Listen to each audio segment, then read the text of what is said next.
ഇവള് നമ്മൾ ഇച്ചിരി ഹാർഡാണ്. അവൾ അങ്ങനെ മൂവി കണ്ടാൽ കരയാറില്ല. ഞാൻ നോക്കിയപ്പോൾ എൻ്റെ അടുത്തിരുന്ന് കണ്ണ് നിറയുന്നുണ്ടായിരുന്നു. അപ്പോൾ ഇവളുടെ അച്ഛൻ 25 വർഷമായിട്ട് സൗദിയിൽ കഷ്ടപ്പെട്ട ഒരാളാണ്. പുള്ളി പറഞ്ഞ ഞാൻ എന്തിനാ മോനെ വരുന്നത്, ഞാനിത് അനുഭവിച്ചതല്ലേ എന്നാണ് പറഞ്ഞത്. ഇപ്പം ഇറങ്ങിയോ പറഞ്ഞാണ്. അപ്പം അവർ ഒരുപാട് ലക്ഷക്കണക്കിന് പ്രവാസികളും അവരുടെ അധ്വാനത്തിനുള്ളൊരു ഡെഡിക്കേഷനാണ് ഈ മൂവി. അപ്പം പ്രവാസികൾക്ക് ഡെഡിക്കേഷനായിട്ടുള്ള മൂവീസൊക്കെ അങ്ങനെ കുറവാണ് വരാറുള്ളത്. പക്ഷേ എല്ലാവരും പറയുന്ന പോലെ നമ്മൾ ഇച്ചിരി എനിക്കറിയില്ല ഓവറാണെന്ന്, പക്ഷേ പൃഥ്വിരാജിനൊരു ഓസ്കാർ ലെവലിലെ ഇത് കിട്ടണം. നമ്മൾ നാഷണൽ ലെവലിലും അല്ല പ്രതീക്ഷിക്കുന്നത്.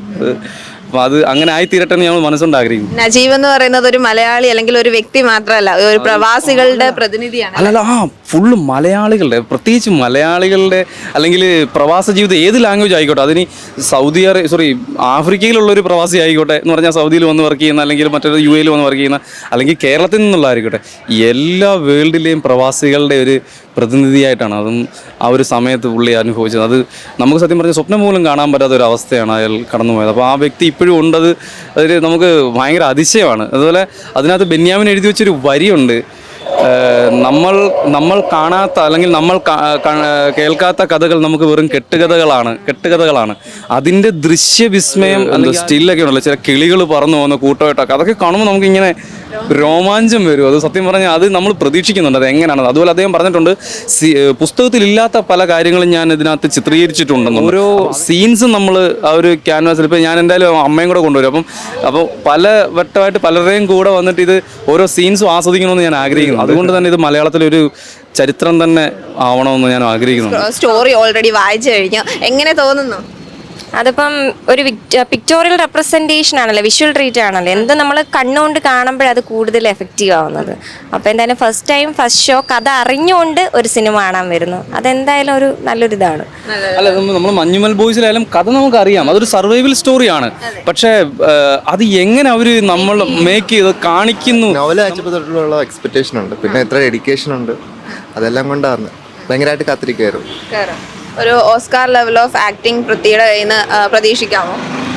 അങ്ങനൊന്നും പ്രതീക്ഷിക്കുന്നില്ല, പക്ഷെ കാണണമെന്നുണ്ട്. നല്ലൊരു അഭിനയം കാണുമെന്ന് എനിക്കറിയാം. ഓക്കെ, ആ ഒരു മൂവിയുടെ സ്ക്രിപ്റ്റ് എങ്ങനെയായിരിക്കും, കഥ എങ്ങനെയായിരിക്കും എന്നുള്ള കാര്യം നമുക്ക് ഓൾറെഡി അറിയാം. അപ്പോൾ അതിൻ്റെ മേക്കിംഗ് ആണ് നമ്മൾ എല്ലാവരും എക്സ്പെക്ട് ചെയ്യുന്നത്, അതായത് എത്രമാത്രം പ്രതീക്ഷയോടുകൂടി കാത്തിരിക്കുന്നത് അല്ലേ? ട്രെയിലർ കണ്ടതിന് ശേഷമുള്ള ആ ഒരു എക്സ്പീരിയൻസ് എങ്ങനെയായിരുന്നു? നല്ല എക്സ്പീരിയൻസ് ആയിരുന്നു, ഭയങ്കര എക്സ്പെക്ടേഷൻ തോന്നി. പിന്നെ മ്യൂസിക് എല്ലാം ടെക്നിക്കൽ വൈസ് എല്ലാം സൂപ്പറായിരുന്നു. ഒരുപാട് ആ ഒരു ടീമാണെങ്കിലും അതുപോലെ തന്നെ ആക്ടേഴ്സ് ആണെങ്കിലും എല്ലാവരും ഒരുപാട് ഹാർഡ് വർക്ക് ചെയ്തിട്ടുണ്ട് ആ ഒരു മൂവിക്ക് വേണ്ടി. പൃഥ്വിയുടെ വർക്കൗട്ട് സെഷൻസ് ആണെങ്കിലും ട്രാൻസ്ഫോർമേഷൻ വീഡിയോസും എല്ലാം നമ്മൾ ഓൾറെഡി ഇതുവരെ കണ്ടതാണ്.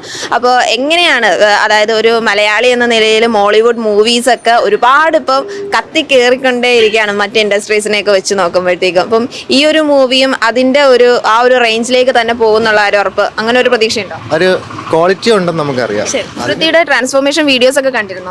അത് ഭയങ്കര അൺബിലീവബിൾ ആയിട്ടുള്ളൊരു കാര്യമായിപ്പോയി. നമുക്ക് കാണുമ്പോൾ തന്നെ അത് എന്തുമാത്രം അവരുടെ ഡെഡിക്കേഷൻ മനസ്സിലാവുന്നൊരു സംഭവമാണ്. ഓക്കെ, മേക്കിങ്ങിൽ ബ്ലസ്സി എന്ന സംവിധായകൻ നമുക്കറിയാം, ഓൾറെഡി ഒരുപാട് ഹിറ്റ് സിനിമകളുടെ സംവിധായകനാണ് ബ്ലസ്സി. അപ്പം പൃഥ്വിരാജിനെ നോക്കുവാണെങ്കിൽ ഒരുപാട് ഹിറ്റ് സിനിമകൾ, അതുപോലെ തന്നെ അഭിനയത്തിന് പ്രാധാന്യമുള്ള ഒരുപാട് സിനിമകളുടെ ഭാഗമാകാനായിട്ട് പൃഥ്വിരാജിന് സാധിച്ചിട്ടുണ്ട്.